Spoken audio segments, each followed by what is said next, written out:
Okay, now I'm back. Thank you. Also, this is part of my Nicole Speak the Truth.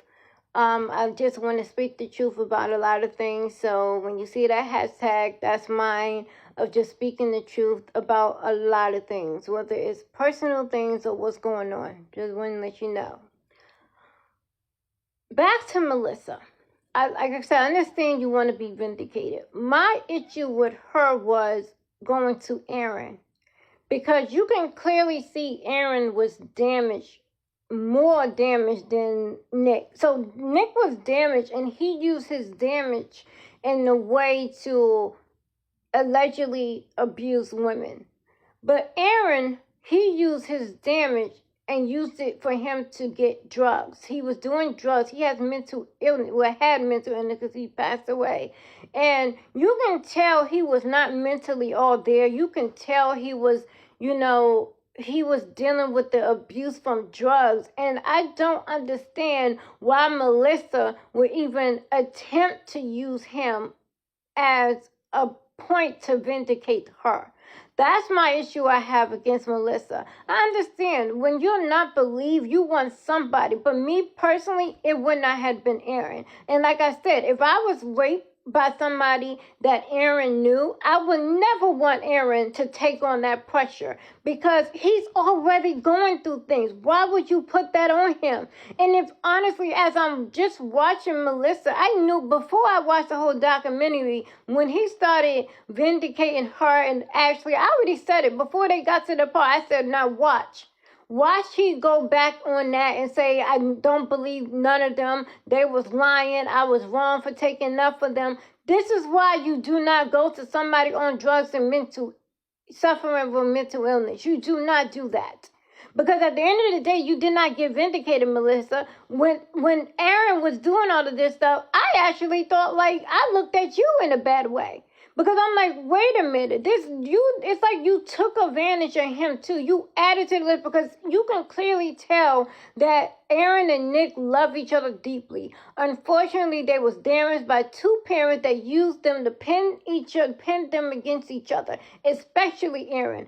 Aaron was used by his mother to really go against Nick. He was a young boy who loved his big brother, and it was almost like he was conflicted. This is my mama. She needs me. I have to do what she says. She's twisting every little thing around. If I say Nick didn't call me today, see, he didn't love you. That is not true. Sometimes we don't call our brothers and sisters all the time. What's the problem? I feel like, Aaron was searching for love that he did not realize he already had by his brother because he was so damaged by his mom and dad. And he just needed that family. And I feel like anybody who gave it to him, that's who he just claimed to. So, Melissa, I did not agree with that. I'm so sorry. I really did not agree with you at all. I feel like you was part of his problem. You should never have went to him or even talked to him. Even if he contact you, you should have said, Aaron, respectfully, I can't. Because it's like not rocket science to know he was super duper mad at his brother, and he was like in a way using her to benefit him because he was mad. And I feel like you played into it because you wanted vindication, and it's not right, and it's unacceptable. So even though the father and Melissa trying to act like they didn't know, I promise you have some hand into this. Okay? Now, granted, he was damaged way before he contacted you to get, to go after his brother. But the point is, Ja played the part in this because you wanted some type of vindication. So I did not like that at all. Now let's fast forward to this man. You see Aaron is posting videos of guns. And then here's another thing, Melissa. If you do the timeline, it's clearly that restraining order had nothing to do with Nick trying to prevent Aaron from coming after you. Aaron made that threat towards his family, but like come on now. It seemed like Melissa wanted everything that went against Aaron. It was like they was feeding into this to fit their narrative. And I did not like that. Like, if you threatened to kill my kids, yes, personally, I would have got a restraining order sooner. But I feel like Nick loved his brother. He was trying to hold it off, trying to see if he can help. And he just, enough is enough. I need to get away. It had nothing to do with you and trying to silence him. Because at the end of the day, anybody who watched that documentary is not believing anything Aaron said, because whatever he said is coming from a drug-induced reaction and mental illness, which is sad, because what we can't tell if he was like he keep it's the point I'm making, Melissa. Okay. Let's not act like you took advantage of somebody as well. And again, I'm not attacking you as a victim, as an alleged victim, because I was not there. I'm just attacking what you verified your own self on this documentary, which is you knew he was not in a good place, and you went after him basically to keep vindicating you. You went on his live. I looked at that live one, and remember, it was only certain clips, and you could clearly say this dude need help. And you did not care because you needed someone close to Nick to vindicate you. Not cool. Now, I feel, and by the way, to Aaron's son, I just hope that he only sees the good videos of Aaron. I mean, you wonder as he get older, like really older. I mean, let him know that his father, was just suffering from mental health. His father was so damaged in so many ways you can't even imagine. So I promise you, you can, as he get older and older, you can share some of this stuff with him.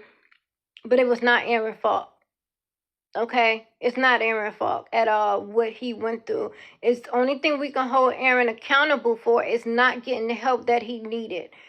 But sometimes when you're surrounded by a lot of people that just want to use you for what they can get out of you, you're not getting the real help you need. I feel like it was some people that did try to help Aaron, but he was not ready for the help at all. It's like sometimes he wanted the help, and then sometimes he didn't. And it's just sad that he had to lose his life because he didn't get the help that he 1,000,000% needed. And I hope his story can be a cautionary tale of why it's so important for therapy, and why sometimes it's okay to get away from family and friends if they do not help you in the real way. Now, let's fast forward, because I want to hopefully end it off with this part. Towards the end of the documentary, it's a disabled girl that came into it. Actually, I skipped Ashley, because basically, Ashley, when I saw her, when she was talking, she never once mentioned that she told Nick she was 18, but then you find out about it in the court. The thing is, when it comes to telling your story, it's something you should never ever do, and that's lie about anything or don't admit to anything, because it can really hurt you in the end. Okay? Because that actually helps the defense. Because if you keep changing your stories and adding things to your stories, or how can I say it? I don't even know the right way to say it. Or if you add things or subtract things from your story, it makes the defense say, see, she's lying or he's lying.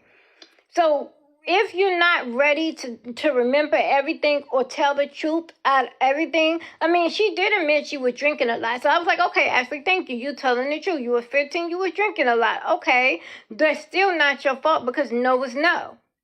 But I was like, okay, but why omit the fact that you told him you was 18? See, this is why I feel like, one, she didn't get justice criminally, because it's like, okay, you're not even telling us all the true facts.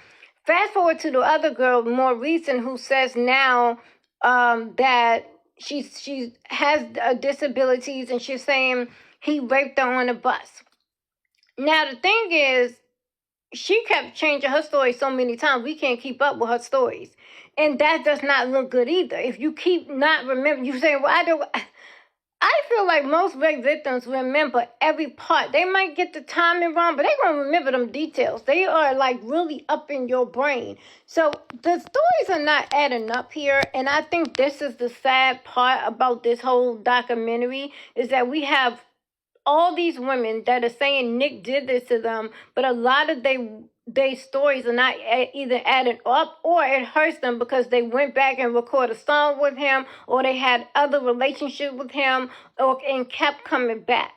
So we need to do more with this, okay? So that's literally the end of this. Just hopefully justice is free.